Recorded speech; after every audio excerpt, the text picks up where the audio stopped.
Hello again, chess fans, and welcome back to chessextra.com. I'm Dana Mackenzie, and today I'd like to show you a game from my most recent tournament. It's called the Bay Area International. It was held in January of this year, 2014. It was a really fun tournament. As the name implies, Bay Area International, it attracted people from a lot of different countries, and that's something we don't always get here in California. So it was really fun both to see all those players and also to play against difficult opposition. So it was a 9-round tournament. All 9 games I was playing against masters, which was a great, very pleasant change from the typical, weekend tournament. And all 9 of them, in fact, were against people rated at least 100 points above me. So it was just terrific learning experience for me. And I didn't do quite as well as I'd hoped, but I did okay. And I think I'll learn a lot from going over the games. So the game I want to show you is from the last round. And I was playing against a guy named Wang, who is the number 3 rated 12-year-old in America right now, a master. And I was really pleased with this game, partly because I felt it was a very smooth game where I didn't make a lot of mistakes, but also because the way I won this game was by asking a question that one of my chess-playing friends, Mike Splane, who I mentioned before, frequently asks in his games. And so I'm calling it the Mike Splane question. And that question is, how am I going to win this game?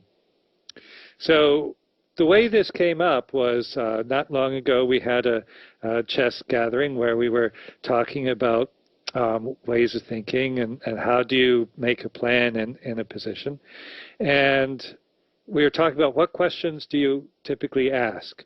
And one thing that Mike asks in almost every game, and it's really funny actually, because once I noticed this, is he almost always asks at some point, how am I going to win this game? And I asked him, okay, Mike, do you ask that in a position where you're losing? And he said, yeah, I ask it, even if I'm losing, or even if it's, a completely equal position, he still asks the question, how am I going to win this game? And I was wondering, how can you do that? How does that make sense?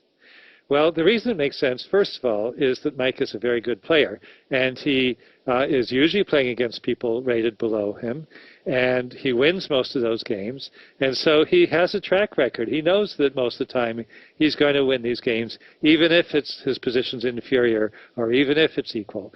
And so he's always thinking in his head, okay, what am I going to do? How am I going to tweak this position in such a way that I'll win? So it's not just, blind optimism, the way I kind of thought at first. It's really actually a survival skill that he's learned. The other thing about this question, and you will see this in this game, is that by asking yourself, how am I going to win this game, you get yourself outside of the moment. You step back from the question of what are you going to do this move or next move, and you take a bigger picture of the position, and you ask what's going to have to change in order to win this game. And once you ask that, then you can start thinking about making those changes.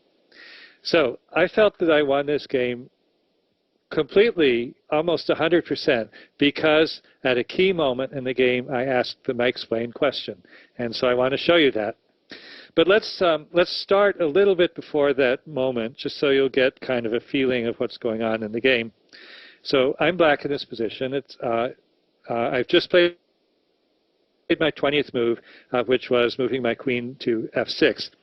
And this move sort of sets a trap, and it sort of makes a threat. The threat, obviously, is that I'm eyeing his b2 pawn. So there's some possibility that I'm going to take that. Also notice that I'm not too worried about him taking my h-pawn, which seems to be hanging but really isn't, because if he took it, I would take on f2, and it's sort of a desperado sacrifice where if he takes the bishop, then I can win his bishop after a trade of queens. So In other words, queen takes queen, king takes queen, rook takes bishop, and black is doing great. So now the issue here is that it looks as if white can play rook to c7. And so this is where the trap part comes in.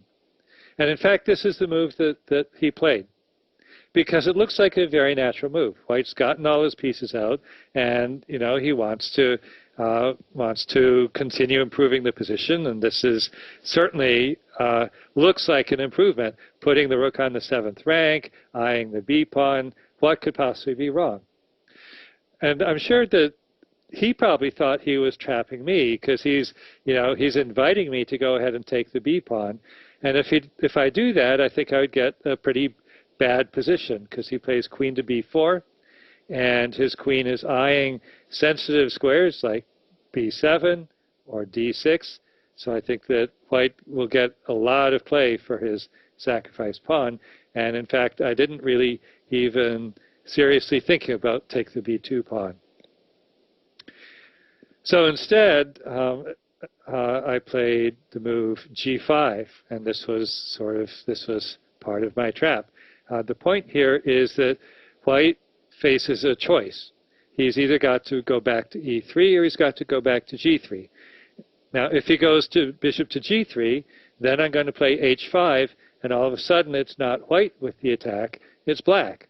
So I'm threatening to go h4, trapping his bishop, and if he does say something like h3, then I'm going to get all sorts of attacking possibilities with g4.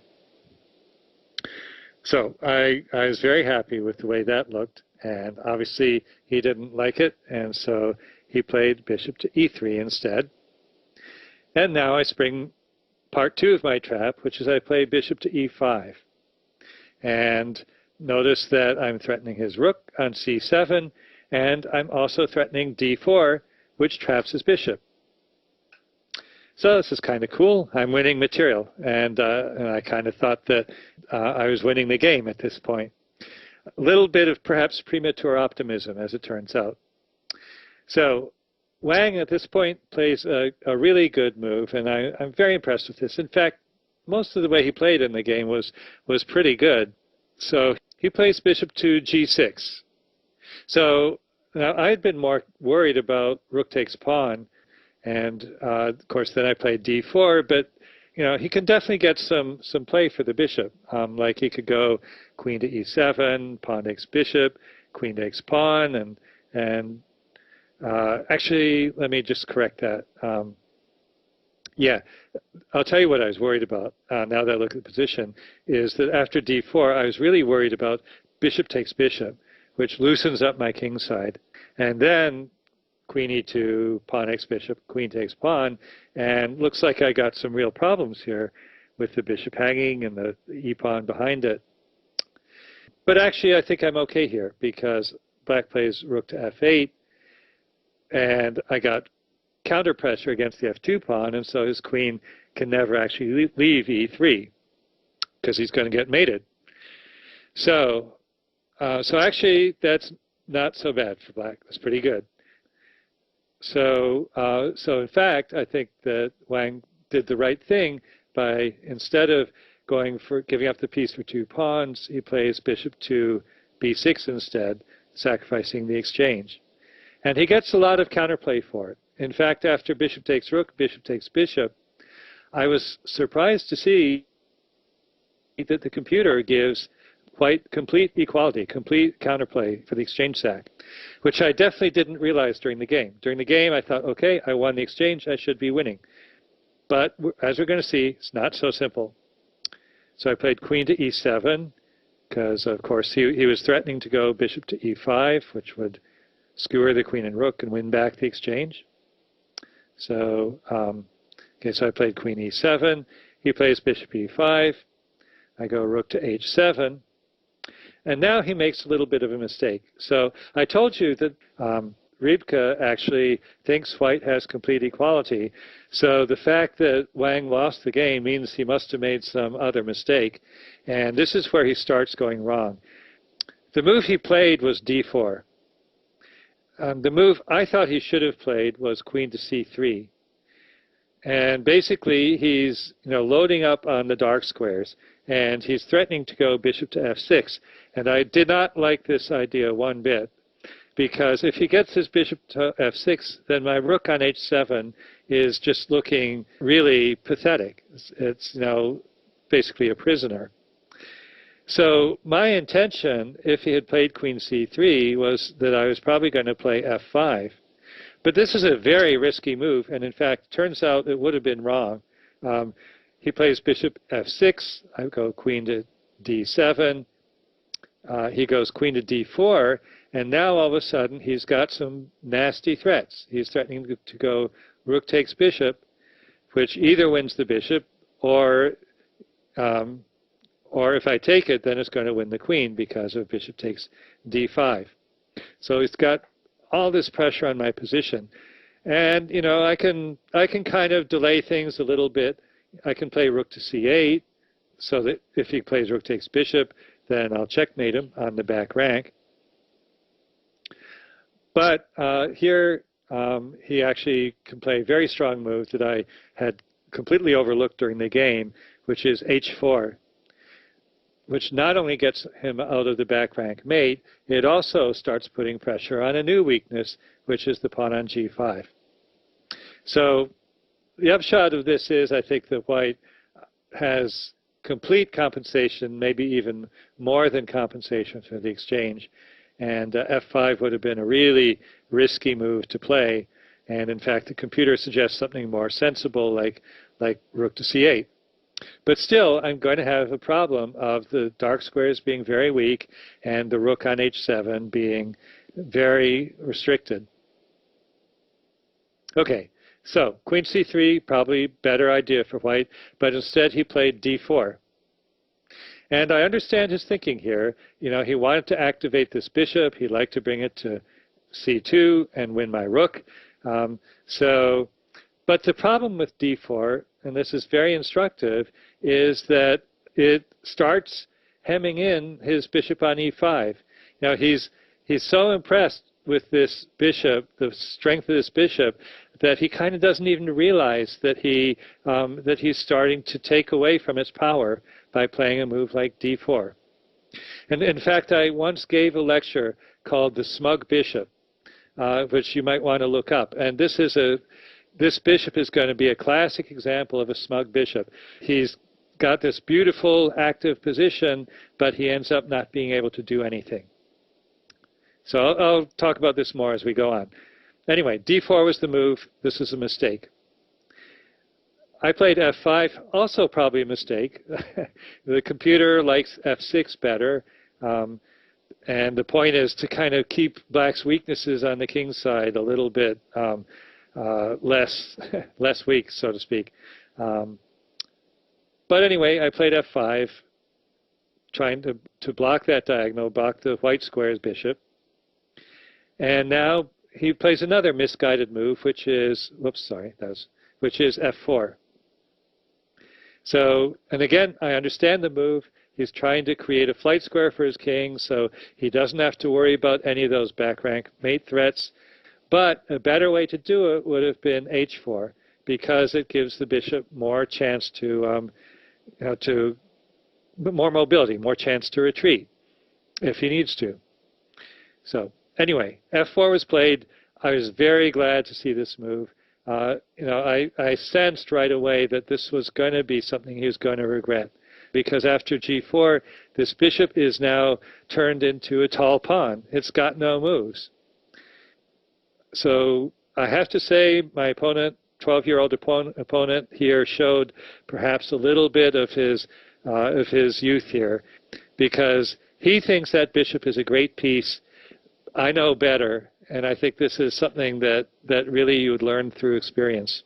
And I'm sure after this game, he'll know better too. Nevertheless, we're going to see that the things are not over yet. He plays queen to a5. And now is the position that I really want to focus on, the position where I asked the Mike Splane question. So what happened here was I started out for about 10 minutes looking at variations. Okay, so I looked at queen to d8, didn't like it because he trades queens and then plays bishop to f6, and I'm losing a pawn because he's going to take my bishop and then he's going to take on d5. So I didn't like that, didn't want to lose a pawn. So, okay, but I have to defend the d5 pawn, so I thought, okay, how about queen to d7? Well, I didn't like queen to d7 either because I thought he's going to play rook to c1. And he's threatening to bring his rook to c7. If I pose rooks, then once again I'm going to lose a pawn because rook takes rook, queen takes rook, bishop takes pawn. So, okay, I didn't care for that either. Then I thought, okay, well, what about rook to d8? Well, I don't like rook to d8 either because he's got a couple good possibilities. Again, he could try rook to c1, or he can try queen to b6, which kind of starts putting more pressure on this e6 bishop. So I was stewing on this position for like 10 minutes. Didn't like any of these moves. And then, you know, I had this moment where I said, wait, let me ask the Mike Splane question. How am I going to win this game? And once I asked that question, all of a sudden, the correct move became obvious. And let me explain why. So, you know, so first of all, when I ask the question, how am I going to win this game, my initial reaction is, well, I'm an exchange up, so it'll just sort of win itself. But you can't answer it. You're not allowed to answer the question that way. You have to give me a plan, okay? And so, okay, well, if I'm an exchange up, obviously one thing I'd like to do is trade queens. Gets me to a simple position, you know, gets me closer to a basic endgame. Okay, so step one, I want to trade queens. What else do I want to do to win this game? Well, step two, activate the h7 rook. It's doing nothing over there. I'd like to give it something to do. Okay? All right? Goal three is I would like to keep his bishop on e5 hemmed in. Don't allow it any moves. Because as long as it's stuck there on e5, it's also blocking the rook on e1. And finally, fourth goal, and this one seems ridiculously far-fetched, but if I could somehow trade bishops, trade off my bad light-squared bishop for his really good light-squared bishop, that would be really wonderful too. So here are four concrete things that I can try to achieve in order to win the game. So what move is most aligned with achieving those goals? Well, the answer was completely obvious. The move is queen to d8. Because, first of all, this threatens to trade queens, or offers to trade queens. And in fact, it gives white an inducement to trade queens, because if you trade queens, he'll win a pawn. But, you know, when you look at it from the viewpoint of how am I going to win the game, giving up the pawn is a fairly minor deal, because, as we'll see, the trading queens and giving up the pawn lands us completely in a one endgame for black. So second point is that if he declines the queen trade and plays, say, queen to b4, well, first of all, he's lost a tempo, which is kind of nice. But also, this allows my rook to come into play. Remember, that was goal number 2, activate the rook.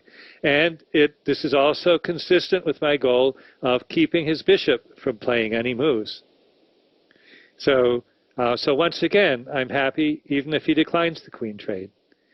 And finally, if he trades queens, as we're going to see, I even achieve this impossible dream of trading bishops.